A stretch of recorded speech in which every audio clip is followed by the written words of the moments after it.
Shalom warga Yakum yang dikasihi oleh Tuhan kita Yesus Kristus. Kembali lagi dalam perenungan kita memaknai bersama tentang bersinar dalam spirit pengutusan yang menjadi tema pelayanan kita pada tahun 2023 ini. Dan di bulan ini kita sudah melakukan penghayatan terhadap beberapa tema yang ada. Dimulai dari apa itu bersinar dalam spirit pengutusan, dedikasi pelayanan, kesediaan untuk rendah hati, bahkan juga bagaimana sikap untuk kritis maupun inisiatif di dalam karya pelayanan. Dan di minggu terakhir di bulan Januari ini kita akan bersama-sama memaknai tentang dedikasi yang utuh yang akan kita pelajari dari seorang sosok perempuan yang bernama Ruth. Sebelum memulainya, mari kita bersatu dalam doa untuk memohon Roh Kudus menolong dan memimpin kita. Mari kita berdoa. Terpujilah Engkau ya Allah yang Maha Kasih, yang senantiasa mengasihi kami dalam setiap kehidupan dan karya pelayanan kami. Kami bersyukur pada saat ini kami masih boleh diberi kesempatan untuk kembali menghayati akan firman Tuhan. Berfirmanlah Tuhan atas diri kami semua, sertai kami dengan Roh Kudus-Mu sehingga firman ini hidup dan menghidupi setiap langkah karya kami. Dalam tangan-Mu kami menyerahkannya, dalam nama Yesus Kristus kami sudah berdoa dan bersyukur. Amin. Bacaan kita pada minggu ini terambil dari Rut 1 ayat 16 sampai 17 yang berbunyi demikian. Tetapi kata Rut, janganlah desak aku meninggalkan engkau dan pulang dengan tidak mengikuti engkau. Sebab kemana engkau pergi, di situ jugalah aku pergi, dan di mana engkau bermalam, di situ jugalah aku bermalam. Bangsamulah bangsaku, dan Allahmulah Allahku. Di mana engkau mati, aku pun mati di sana, dan di sanalah aku dikuburkan. Beginilah kiranya Tuhan menghukum aku, bahkan lebih lagi daripada itu, jikalau sesuatu apapun memisahkan aku dari engkau, selain daripada maut. Demikianlah firman Tuhan yang akan menjadi perenungan kita pada minggu ini. Bacaan hari ini berbicara seorang tokoh Ruth yang kita kenal. Ruth adalah menantu dari Naomi. Singkat cerita, Naomi bersama dengan keluarganya pada saat itu ketika terjadi bencana kelaparan di Israel, pindah dari Israel menuju ke tanah Moab, beserta dengan seluruh keluarganya. Disitulah para anak-anak dari Naomi akhirnya menikah dengan perempuan-perempuan Moab yang bernama Ruth dan juga Orpa. Singkat cerita pula, dalam perjalanannya, baik itu suami dan juga anak-anak lelakinya dari Naomi meninggal. Sehingga ketika situasi Israel itu membaik, Naomi ingin kembali pulang ke tanah Israel. Dan juga tentu mengajak beserta dengan kedua para menantunya, Ruth dan juga Orpa. Namun di tengah perjalanannya, Ruth memberikan kesempatan dan ruang bagi kedua menantunya ini untuk kembali pulang dan tidak harus mengikuti dia. Dalam situasi ini, pada akhirnya Orpa lah yang kembali pulang ke tanah Moab dan tidak mengikuti Naomi. Tapi menariknya adalah Ruth mengambil keputusan ketika pilihan yang diperhadapkan kepadanya untuk kembali ke negerinya, tetapi justru Ruth memilih untuk tinggal dan berjalan kembali ke bangsa Israel bersama dengan ibu mertuanya, Naomi. Inilah dilihat sebuah kisah tentang bagaimana dedikasi Ruth sebagai seorang anak menantu ketika Naomi tidak memiliki siapapun, baik itu suami maupun anak-anaknya, tapi Ruth justru memilih mengambil suatu keputusan tinggal bersama dengan Naomi, ikut bersama dengan Naomi.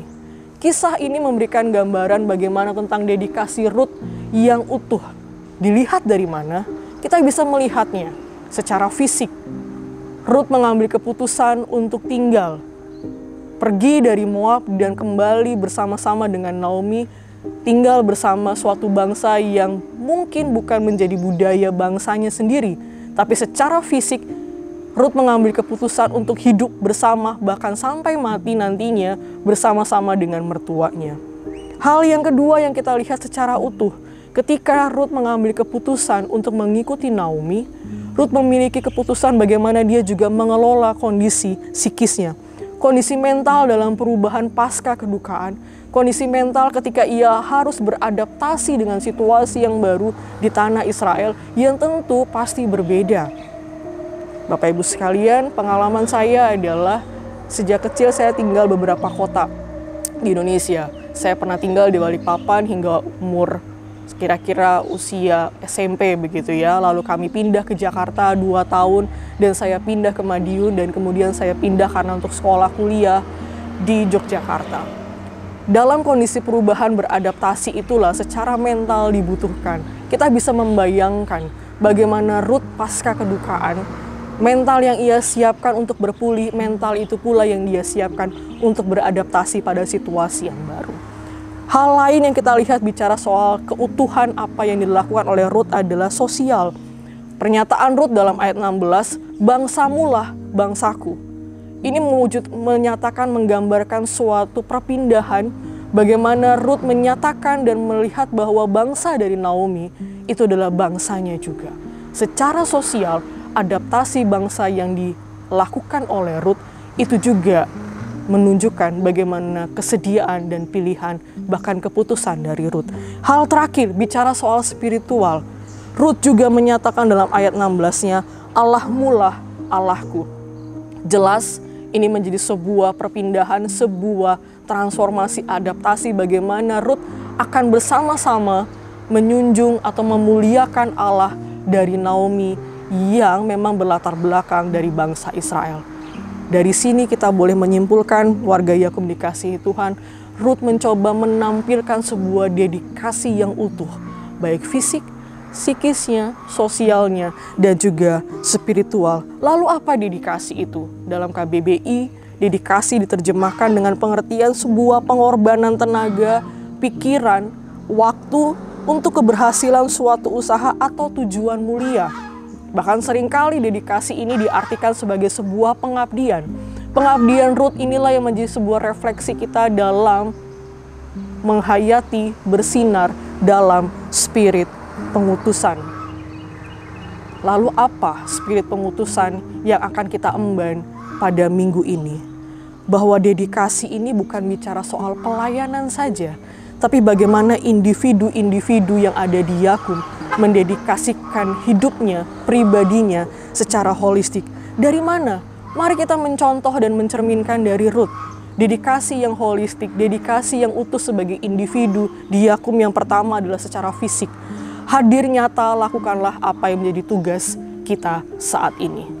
Yang kedua, psikis, loyalitas dan keterikatan kita pada misi pelayanan menjadi panggilan kita.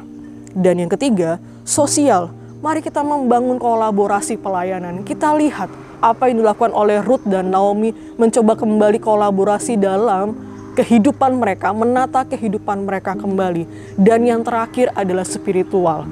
Kalau Ruth memahami Allahmulah Allahku, maka kita yang sudah menyatakan Allah kita saat ini, mari kita menghadirkan citra Allah itu dalam karya pelayanan yang kita miliki. Sehingga kalau kita mendefinisikan dedikasi yang utuh itu adalah cara kita bersyukur atas warisan misi pelayanan yang sudah kita miliki saat ini. Anda dan saya, seluruh warga Yakub yang ada saat ini, memiliki pilihan. Tetapi kita sudah memutuskan untuk tinggal tetap berkarya di Yakub. Maka kita responlah cara kita dalam mengambil keputusan saat ini. Keputusan yang sudah kita ambil ini mari kita respon sebagai sebuah panggilan. Mengakhiri penghayatan kita tentang dedikasi yang utuh dalam kerangka bersinar sebagai spirit pengutusan, maka pengutusan yang perlu kita hayati bersama adalah dedikasi yang utuh itu bukan sebuah tuntutan, tapi panggilan. Bersyukur atas keputusan sudah memilih Yakub sebagai tempat untuk kita semua berkarya, memilih Yakub sebagai tempat kita mengelola kebun anggur Tuhan. Maka mari kita menguatkan hati dalam ketaatan dan kerendahan hati seperti Ruth yang mau tinggal menyatu bersama dengan Naomi. Mari kita tinggal menyatu bersama dalam ladang Tuhan di Yakub. Tuhan menolong kita semua. Amin. Mari kita bersatu dalam doa. Segala puji syukur kami naikkan kehadirat-Mu Tuhan, karena Engkau memberikan ladang pekerjaan atas kami, kebun anggur Tuhan yang perlu kami kelola. Ketika kami berada di Yakub, ini adalah sebuah keputusan dari sekian banyak pilihan yang kami miliki. Oleh karena itu Tuhan, biarlah apa yang kami kerjakan di Yakum saat ini adalah bagian dari kami mewujudkan rasa syukur kami, menjawab panggilan Tuhan untuk kami mengelola warisan misi pelayanan ini dengan baik. Biarlah dedikasi kami yang holistik, baik fisik, psikis, sosial, dan spiritual kami, boleh bersinergi sehingga karya pelayanan yang kami hasilkan sesuai dengan seluruh kehendak-Mu dan memuliakan Tuhan. Inilah doa permohonan kami Tuhan, dan kami tentu mendoakan seluruh karya pelayanan kami di Yakum, dimanapun Tuhan tempatkan kami, unit rumah sakit, unit-unit pelayanan kesehatan masyarakat dan kemanusiaan, dan juga unit pendidikan. Seluruh warga Yakum yang ada, kiranya Engkau berkati dan Engkau senantiasa melingkupi kami dengan cinta kasih-Mu. Dalam pengasihan-Mu saja Tuhan, kami berdoa dan bersyukur. Amin.